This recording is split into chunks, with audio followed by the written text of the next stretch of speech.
And welcome to the Bulloch Sports Report. I'm Josh Aubrey. Plenty to get to in this week's show. Georgia Southern Eagles will be holding their annual blue-white game coming up Saturday at 1:30 at Paulson Stadium. We had a chance to talk with head coach Clay Helton and defensive coordinator Brandon Bailey about how things have been going over the spring. We'll also check in with the Georgia Southern baseball team. They took 2 of 3 with Georgia State this past weekend. They're on the road at South Alabama coming up Friday, Saturday, and Sunday. The Georgia Southern softball team taking out Georgia State this past weekend. We've got some highlights from a few of their games.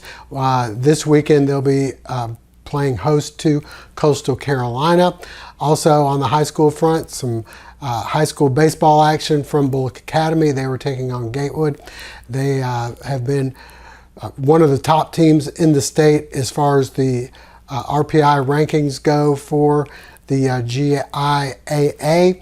Statesboro High in their region action this week. Southeast Bulloch and Portal will be going at it for their regions coming up really soon.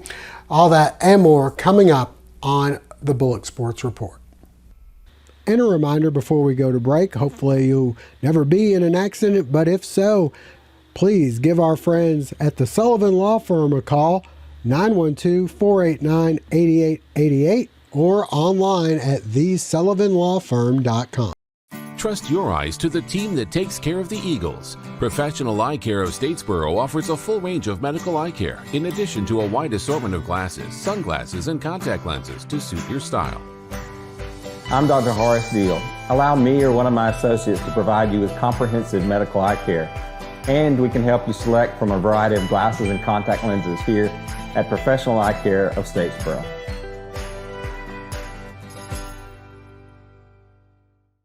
Well, the Georgia Southern football team will be getting things underway for their annual blue-white game coming up at 1:30 this Saturday at Paulson Stadium. We had a chance to talk with head coach Clay Helton and defensive coordinator Brandon Bailey after their last scrimmage this past Saturday. Asked them how things are going and what's impressed them so far as the spring football goes. Yeah, the defensive front is obviously our depth. It's something that we've, worked really hard over these last 3 years to build depth in, and you're seeing it. It doesn't matter if it's the 1s, 2s, or 3s. They're quality. It's a quality front. So, big men win championships, and right now we have that depth on the defensive line and offensive line. But, I think the defensive line right now is our strength. There's been incremental progress. Year one, we made some strides from what we took over, but that's just because you get better doesn't mean you're good. And same thing in year 2. There were things we did better than year 1, things we didn't do as good as we did in year 1. And so now just trying to grow on year 1, grow on year 2, learn from those seasons and piece together, hey, these are the things we do well. These are the things that work for us in this league with the people we play and go try to execute those things so we can be even better in year 3. What do you feel like you guys are doing well right now, and what do you feel like you guys need a little work on that you're trying to get in here?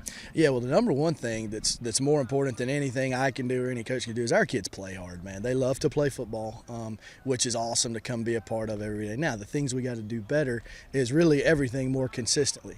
We'll look good for a little period of time, and then we'll make a couple bonehead errors in a row. We've got to become consistent to where we can put complete performances together, and that's when you give yourself a chance to separate from teams and really be a good football team. Where do you feel like your biggest strengths are on defense right now, position-wise? Position-wise, I think we're really good up front. I think we've got some D linemen who understand how to play the game. And then at backer right now, I feel like we've got more depth than we've had, with some of the kids we've brought in as well as some of the returners. You look at a Brendan Harrington, a Brandon Tyson, a Davon Hicks, Jacob Hammond's coming into his own, as well as some other young guys. And then 3 kids who are still in high school right now, probably going to prom or something tonight, that we're really, really excited about that. And then we've got so much more length on the back end than we've had. Both corners and one of the 2 safeties being over 6 feet tall that run out there with the ones. And just, I feel like depth is in our favor right now if we can stay healthy. So I'm excited about that. Well, that's for the Georgia Southern softball team. They won a series this past weekend against Georgia State. This weekend they'll be hosting Coastal Carolina. We were able to get out for a couple of games. Let's send you out for some highlights from Eagle Field. The Georgia Southern softball team playing a doubleheader Saturday against Georgia State after winning on Friday. The first of the doubleheader saw the Eagles out to an early lead. Maddie Gillespie, the RBI single into left, The Eagles take a 1-0 lead. The Panthers come back to take a 2-1 lead on the single up the middle by Maya Mumpfield. But the Eagles quickly answer. Emma Davis drives the ball the other way. This double will bring home Kayla Christensen and Madison Humber. The Eagles take a 3-2 lead. Valerie Combs then singles in the left, allowing Emma Davis to score. The Eagles add another run on a sac fly to make it 5-2. On the mound, former Robert Toombs and Vidalia standout Bailey Holland looking sharp with 5 strikeouts. The Eagles adding some more runs. Davis doubles to center. Christensen comes home to make it 6-3. Then it's Peyton Cushman with the single into center, and Brooke Kell scores. And the Eagles go on to win 8-3. So we move on to game 3 of the 3-game series, looking for the sweep. Southeast Bulloch standout Elena Barnard on the mound, and here she gets some help from her former high school teammate as Delaney Thames with the catch at short. And then despite a little bobble, Thames helping out Barnard once again, getting the out. She'd go 4 innings, allowing no runs. Valerie Combs helping things out with the single into right. That would set up runners on second and third. And Faith Barth brings 2 runs home, and the Eagles would go on to win this one 3-2. So next up for the Eagles, Friday-Saturday matchup with Coastal Carolina taking place over at Eagle Field Friday night at 6, and then a doubleheader on Saturday. All right, stay with us. We have high school action coming up next. Stop by Bubba Golf on Northside Drive behind Remax Eagle Creek Realty today for all your golf needs. They have everything you need to dominate the course and to stand out in golf fashion as well, featuring top brands in golf apparel to the latest and most trusted golf clubs used by the pros. Bubba Golf also has a TrackMan simulator to fine-tune your swing like never before. Or bring your friends and enjoy a round of golf at one of their many courses to choose from. Need golf club repairs? Bubba's got you covered. Swing by today and see why Bubba Golf is your one stop for all things golf. Northside Drive behind Remax Eagle Creek Realty.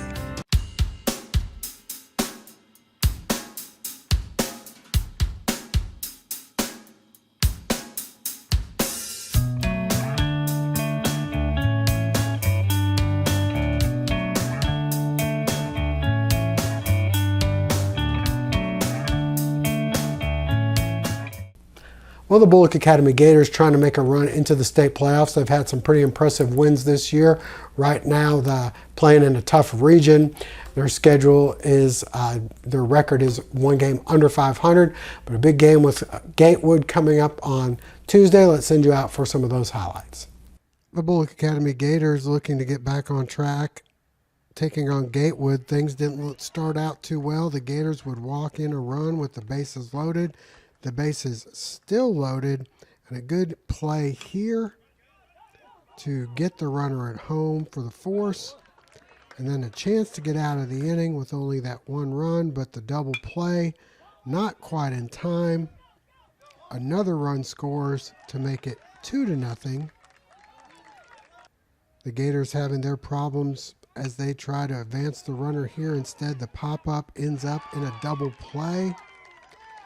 The Gators would add a run, though, to make it 2-1, and then some nice defense here. Nathan Newkirk makes the play in shallow left and nearly doubles off the runner at first. No problem, though. Jack Lanier on the mound, the strikeout to end the inning. Another not great bunt coming up here, but it ends up working out well as it's high enough to get past the second baseman, setting up runners on the corners. And then it's Parker Chance coming through with the bloop into right. This would allow the runner to score, and it's 2-all. Gatewood would then take a 3-2 lead and trying to add to it here with the single into left. But a nice play here. Great throw home. The tag applied for the out. Gators trying to rally in the 7th. J.T. Lee nearly takes the pitcher's head off with the single to center. Parker Chance, then the batter. The grounder up the middle. This one a little bit controversial. The runner's safe. Andrew Welker ruled safe. Gators with a chance, but the bat's just not there on this night. And a wide strike zone not helping here, as Gatewood would win 3-2. The region tournament taking place right now for Statesboro at Effingham, and then for Portal and Southeast, things will be heating up in the next week or so. All right, that'll wrap things up for now. We thank you for joining us. Hope to see you again next week.